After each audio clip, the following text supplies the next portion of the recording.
এখন থেকে মোটরসাইকেলের চাকা ঘুরলেই দিতে হবে আপনাকে অগ্রিম আয়কর। তবে কাদেরকে এর মধ্যে আয়কর দিতে হবে না আর কারা আয়কর দিতে বাধ্য থাকিবেন, আসুন একটু জেনে নেই।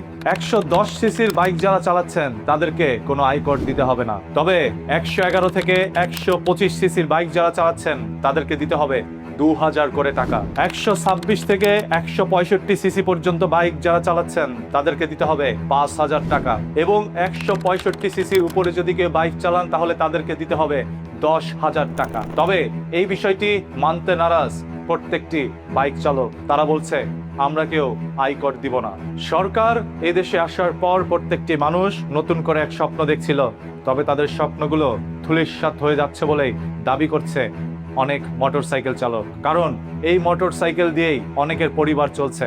আপনারা দেখেছেন পাঠাও বের হওয়ার পর থেকে পাঠাও রাইড করে অনেকের সংসার চলে। কিছুদিন আগে যখন বাংলাদেশে তেলের সংকট হলো তখন সে পাঠাও রাইডাররা একরকম না খেয়ে বেঁচে থাকার মতো দশা। তারা তেলের জন্য সারা রাত সিরিয়াল ধরে বসেছিল।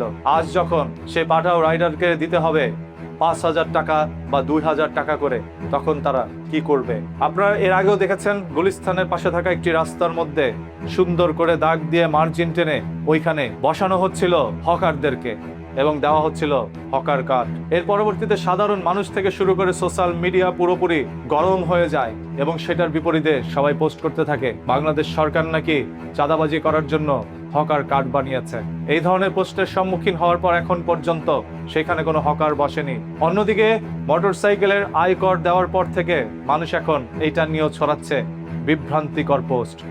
অনেকেই বলছে সরকার যা খুশি তাই করুক, প্রয়োজন আমার বাইক নিয়ে যাক, তারপরও আমি আয়কর দিব না। সরকার যে পদক্ষেপই নিতে চাচ্ছে জনগণ কেন সেটার বিরোধিতা করছে? এই প্রশ্নের উত্তর আপনাদের কাছে। আপনারা যারা জানতেন না যে বাইক চালাবেন কোনো আয়কর দিতে হবে না, তারা আজকের এই ভিডিও থেকে হয়তোবা জানতে পেরেছেন কত সিসিতে কত টাকা আপনাকে দিতে হবে এবং এটা দিতে আপনি বাধ্য। আরো একটি বিষয় আপনাদেরকে স্মরণ করিয়ে দেই, যারা হাইওয়ের মধ্যে অতিরিক্ত গতিতে বাইক রাইড করছেন, এখন থেকে এআই ভিত্তিক ক্যামেরা দ্বারা সরাসরি আপনার সেই বাইকের গতি নির্ধারণ করা হবে এবং মামলা অটোমেটিক্যালি আপনার বাসায় চলে আসবে। আপনার মোবাইলের মধ্যে SMS চলে আসবে যেখানে লেখা থাকবে আপনার বিরুদ্ধে হয়েছে 5000 টাকার মামলা, কারণ আপনি দ্রুত গতিতে বাইক রাইড করেছিলেন। এখন থেকে আপনারা ট্রাফিকের চোখ ফাঁকি দিতে পারবেন না এআই ভিত্তিক সেই ক্যামেরার চোখ। তাই বাইক যদি রাইড করতেই চান অবশ্যই নির্দিষ্ট গতিতে রাস্তার মধ্যে বাইক রাইড করবেন, আদারওয়াইজ আপনার বিরুদ্ধে মামলা চলে যেতে পারে। এটি শুধুমাত্র বাইকের জন্যই নির্ধারিত নয়, যতগুলো যানবাহন আছে রাস্তার মধ্যে চলাচল করবে সবগুলোর একইভাবে অটোমেটিক্যালি মামলা চলে যাবে যদি আপনি গতিসীমা অতিক্রম করেন।